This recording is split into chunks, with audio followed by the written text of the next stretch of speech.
Hi there, welcome. Welcome to Homekeepers. Oh, how are you today, my friend? It's so good to be here with you and hope you're having a really good day.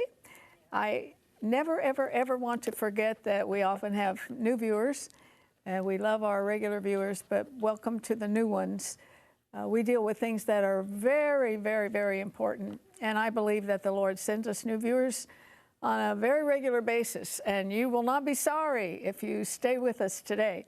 We're all about the home, and on many occasions, and not because I don't have anything else to say, it's because it's true that we talk about anything and everything that affects the home, and you know what? That is anything and everything.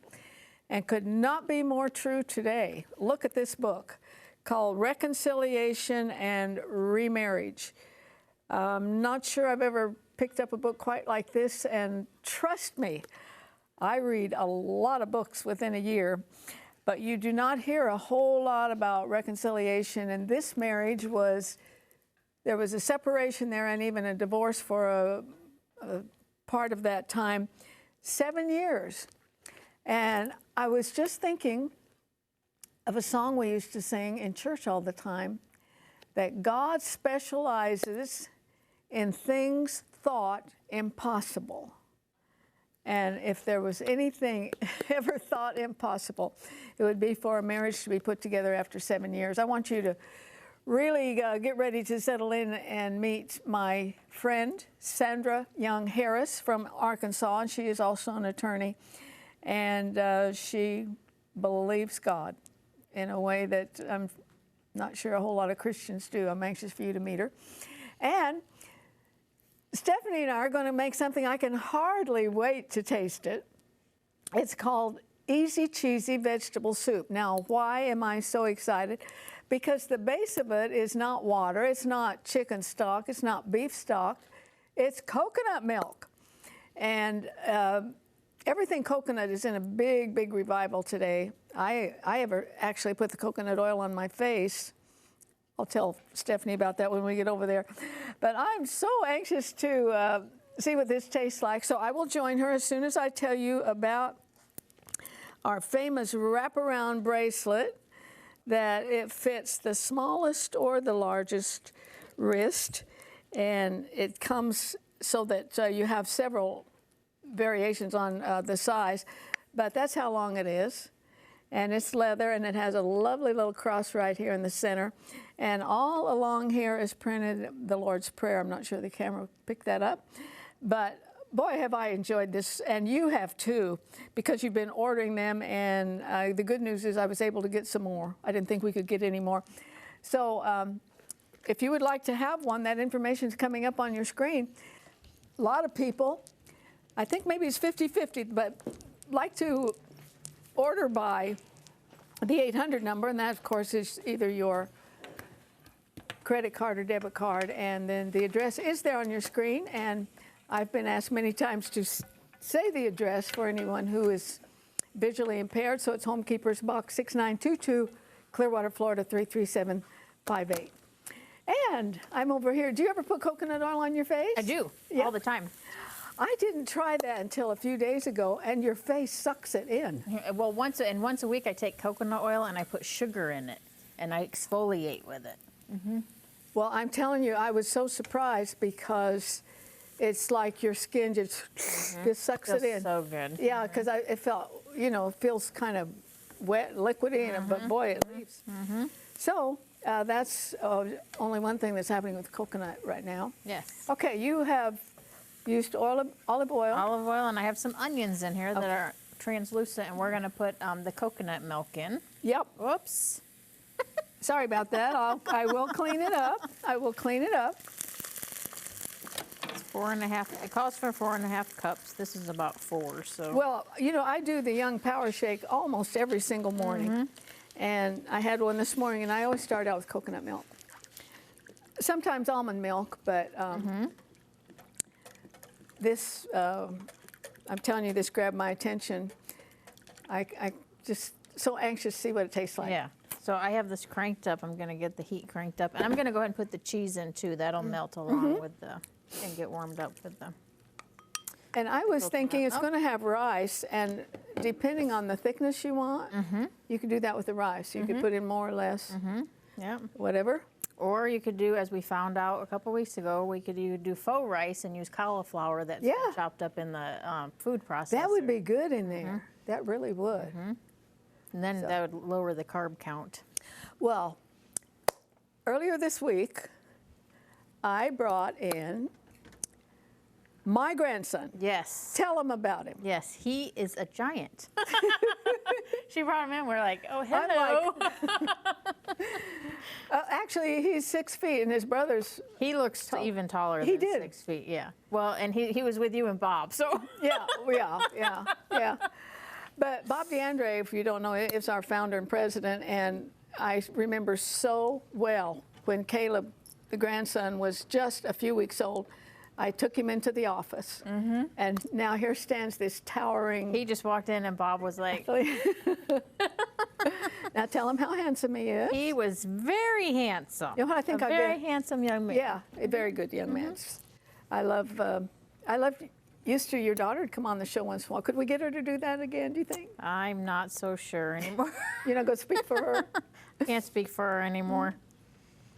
So I'm just, I have this cranked up. We're just getting it warmed up and getting the cheese melted. We're going to put some, this is sea salt and garlic powder that we're going to put in there. We're going to put some green onions in here. And I would say, do what you want with this. Yeah, for sure. And then let's just go ahead and put the vegetables in. Yeah, and this is what it called for, just a package of the frozen vegetables. Which it calls for frozen. We did heat them up so that we could do a little speed cooking. Oh, sorry about. I'm just splattering everything. That's all right. Your show. You can do whatever you want. And see, look at that, because you don't have to chop that.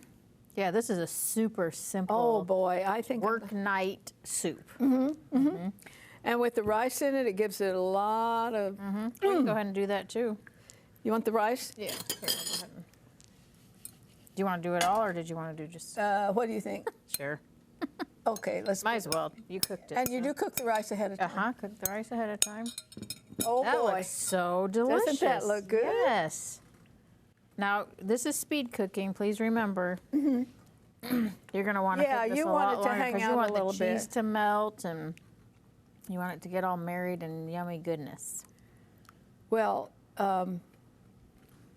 Stephanie, you went all over the place not too long ago and saw your cousins again. And, went up to Tennessee, and now I'm planning hopefully a trip to Pennsylvania to visit my brother.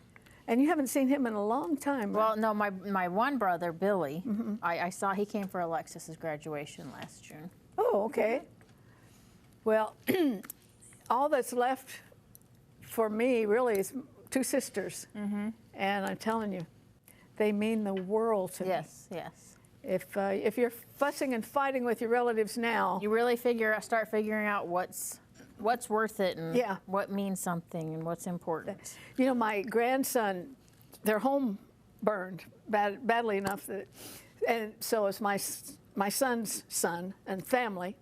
They moved in with them since before Christmas, and my daughter-in-law is the most family-oriented person in the world, and she put a thing on Facebook, said, well, our nest is empty again, but how much they enjoyed having those extra 5 people for 3 or 4 months, and the memories they made, and they did Legos together, and then they put them on the fireplace. See, and that's fun. yeah, and if people would only realize that's really what is important in life, for sure.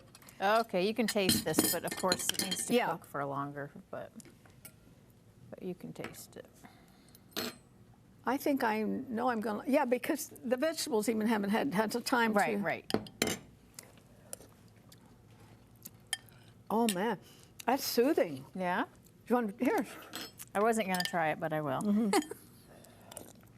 Oh, I love that. That's pretty good. Well, it is called an easy cheesy vegetable soup, but remember that base is a quart of. That tastes better than I thought it was going to actually. Oh, I had no doubt. Unsweetened. You might want to put a little pepper in it, maybe, or something. Yeah, a little more seasonings. Yeah. But that coconut milk base, I'm telling you, there's a richness there that just. Yeah, that's really yummy. almost like whipping cream. Yeah. That's good. Yeah, that's what it reminds me of. All right. If you want this one, we'd be glad to mail it to you or email it. It's the best way to get it.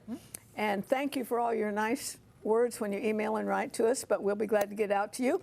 And stay with me. I want you to meet my new best friend, Sandra Harris.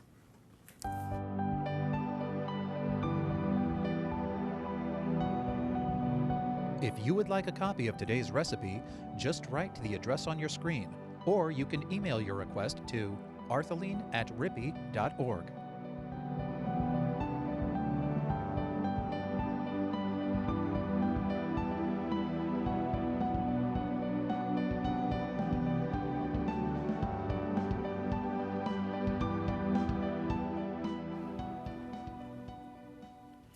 Well, I've often said, best thing about Christian television is getting people saved, introduced to the Lord.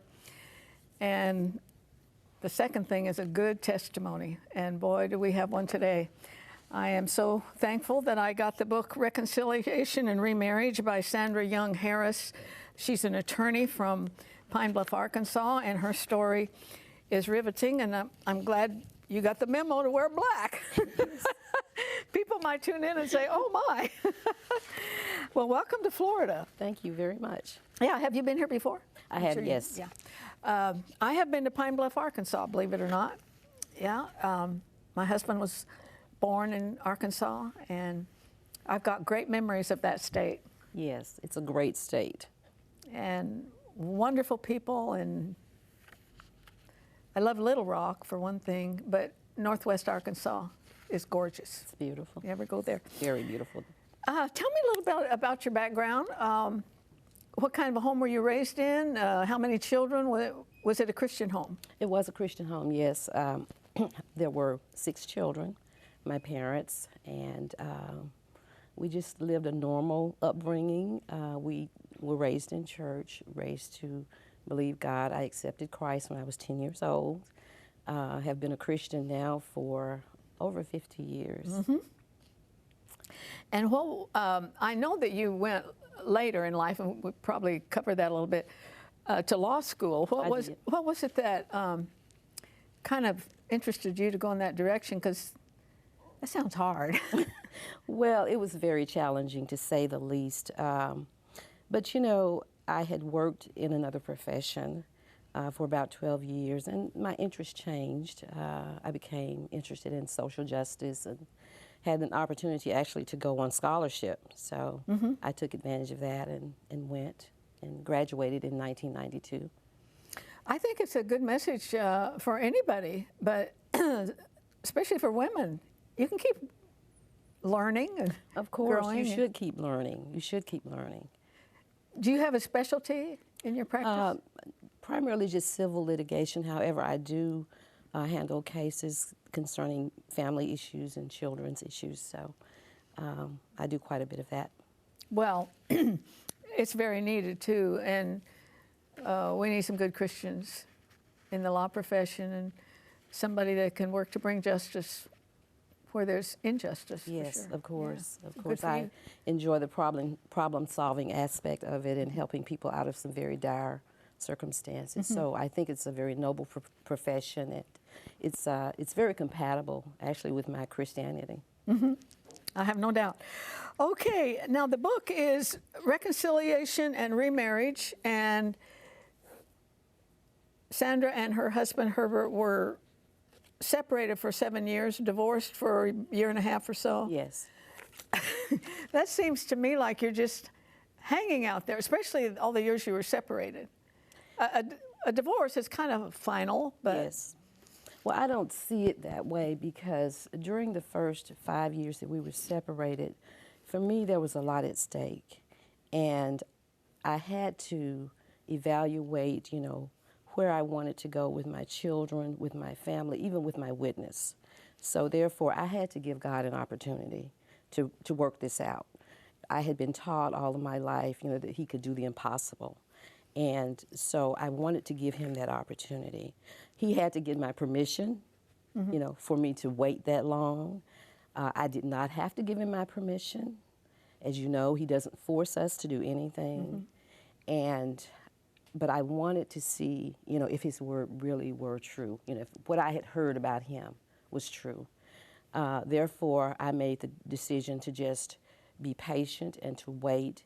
And during that time, I also learned that there were some things about me that needed to be changed. Usually the spotlight goes right there. Right, it did. There were some things about me that needed to be changed. There were things about both of us that needed to be changed.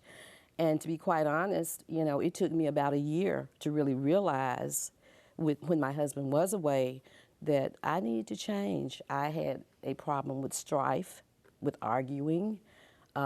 You know, I was probably, I'm sure, not as respectful as I should have been to my husband.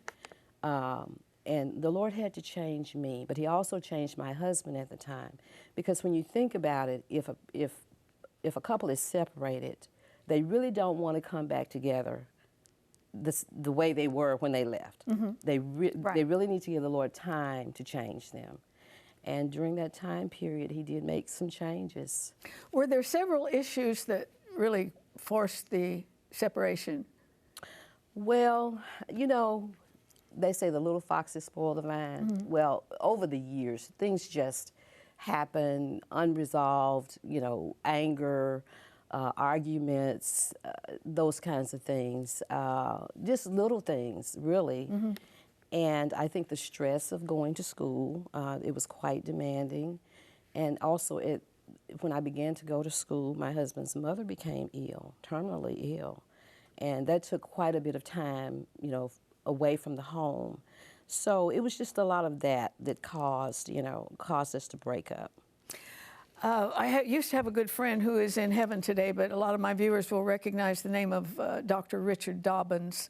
And he was the number one Christian psychologist for the Assemblies of God. And I remember him saying that the longer a person is out of the home, the less chance that they'll ever get back together. And so I think on that basis, except for really exceptional things, he probably never did recommend separation. And here you have proved that the Lord can see you through 7 years. Yes. Of separation. I want to put your information on the screen. The book is Reconciliation and Remarriage, and it's not just a story. It's some really good theology in here. I was impressed with your grasp of the scriptures as I went through it, and even talking to you. It takes a level of maturity in Christianity to say the Lord needed to work on me. We're always whining at God to change the other person. So what was it like when he was first gone, and then did you get used to him being gone?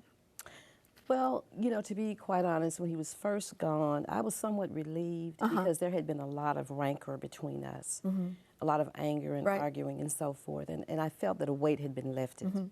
So I guess for the first couple of months, you know, I just was, to be quite honest, kind of glad that he was not there. Do you think you had some peace? I did. I had some measure of peace, I thought. But as the time went on, I began to become lonely. And then angry, you know.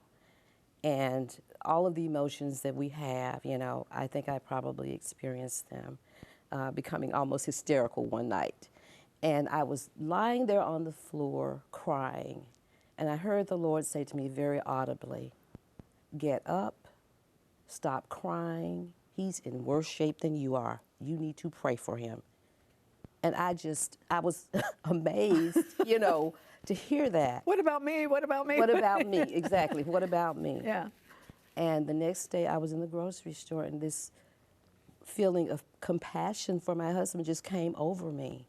It just came over me. And at that point, I knew that I had to pray for him, and I had to see this through with God's help and His grace, and it's so wonderful. His grace is sufficient. It's sufficient. Now, there was actually a short period in this time that he married someone else. Yes, that's true. What in the world was that like? Well, obviously, it was devastating when I heard the news. But of course, you know. But did you think, okay, that's it, so I'm going to go on with Actually, I mine? moved away immediately thereafter. You moved away from the area? I moved away from the area, yes. But always felt that the Lord was going to reunite us. So even though I had heard the news, I moved away. And shortly thereafter, he started coming to where I lived, you know. Did you kind of see each other on a regular basis? Not that you were dating or anything, but you did have children. Well, yes, we had children, so we talked, and we were in contact probably 2 or 3 times a week on the phone, and he would come by sometimes. Was it from that point where the Holy Spirit spoke to you and said, he needs your compassion, or? I think that was early in the separation, before the divorce, actually. Right, but did you always, at least somewhere in the bottom of your heart, hold out for a reconciliation? I did because... Even though you were glad he was gone for a while? I did, because I feel like I know my husband very well, you know, and I loved him. Even after the separation, the divorce, the pain, the heartache, you know, that I went through. And I think women are that way, you know. We still love our husbands. We don't want our nest messed up. Right, right. And I think that there's love also. So, and I knew him, and I knew what he had gone through with the illness of his mother. And so I felt like there was something that was not quite right with his life. And I felt that I had an obligation to try to help him, if it was only through prayer, because I really didn't talk to him. You know, the only way for this kind of an outcome is to allow the Holy Spirit to shine a light on me, and also to try to see the other person as God sees them. Yes. And he loves them. Yes, exactly. He truly loves them. I think that what I picked up from your book,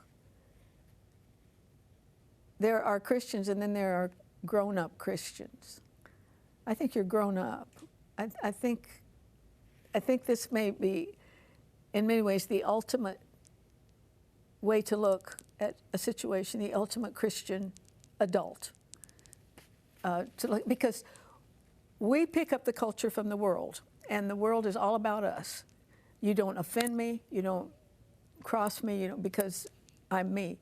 And for the Holy Spirit to be able to get through to you, to say he needs compassion, when I'm pretty sure your emotions were pretty raw. Oh, yes, they were. They really were.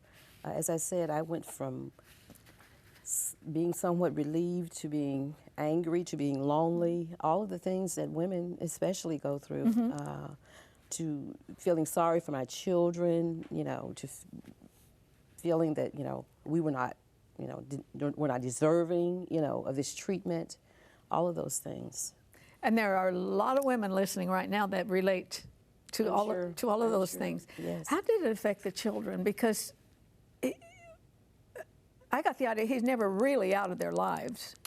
Well, my daughter was in college, so... Well, that helped. Yes, so she really wasn't there during that time period very much. But my son was there. He was a teenager, and of course, he acted out, used drugs, and we had school issues. So, yes, the consequences, occurred. The consequences of not having the father in the home, we had all of those consequences to deal with. I did, rather. And again, I just trusted God that things would work out. And now my son loves the Lord, and he's an adult, and so he's doing well. My daughter is also. She's married with children, and so God restored. He didn't just restore us; He restored them also. Sometimes I can hear my viewers. They're saying, "How'd you get back together?" Okay. How did that happen? Well, after I moved away, actually my children were involved in that. They wanted us to come back together. And they both had my phone number, so they gave it to him to make sure that he knew how to contact me. I'm loving this. And so they got involved. They were young adults. And he called, and he started to visit. And we started to talk, and we just got back together. Was it a gradual? It was. I think it probably took less than a year. It took less than a year. You were remarried? Yes. Did you have a big wedding? No, we actually married at the home where I had moved. My son was the best man, and my daughter was the bridesmaid. Oh, I'm loving this. And we got married by justice of the peace. Before we run completely out of time, I again want to remind you the name of the book, perfect name, Reconciliation and Remarriage by Sandra Young Harris. We've had that information on the screen. And there's a couple things, Sandra. People give up way too quickly. Way too quickly. And I think the Bible tells us that if a mate leaves, give God some time. Don't rush into another relationship. Sometimes people are married to somebody else within 6 months, Give God some time. And to believe that it is possible. I would like to say, with respect to marriage, I was thinking today, it took me about 25 years to really learn how to be married. Wow. It took me a long time to learn how to be married, how to minister to my husband. And I had to allow the Lord to teach me because I thought that my way was right. I was a pretty decent person, I thought, but I had some serious flaws. And it took about that long. And, if we ask the Lord, He will teach us. He'll teach us. And one thing that we both do now, we're both Christians, and we both have our own personal relationship with the Lord. We have our individual relationship with Him. And, of course, that causes us to be much closer because of that. Is it good? It's great. It is. How long have you been married now? 16 years. For 16 years. You've been remarried for 16 years, yes. Yeah. Well, now, the book says 7, but of course the book was published in 2007. But that is absolutely wonderful because you really do have a good view in hindsight. Right, in hindsight, you could yes. write such a book. And I would like to say that my husband urged me to write it and to, to share our story. I think you've given a lot of people hope today. I hope so. And please don't miss the key. It was her relationship with the Lord that, to me, was the key. God can work on these other things, But I think something else profound that she said was after 25 years, really learning about marriage. And that is so important that you don't just do away with a covenant, a holy covenant before the Lord in a flash like that. Thank you for bringing your story to us. It is really a good one. And thank you. I hope you'll join me next time, remembering there's no higher calling than that of a homekeeper. God bless you. If you should miss a Homekeepers program, you can catch up by going to www.ctnonline.com. Click on CTN Programs and then on Homekeepers.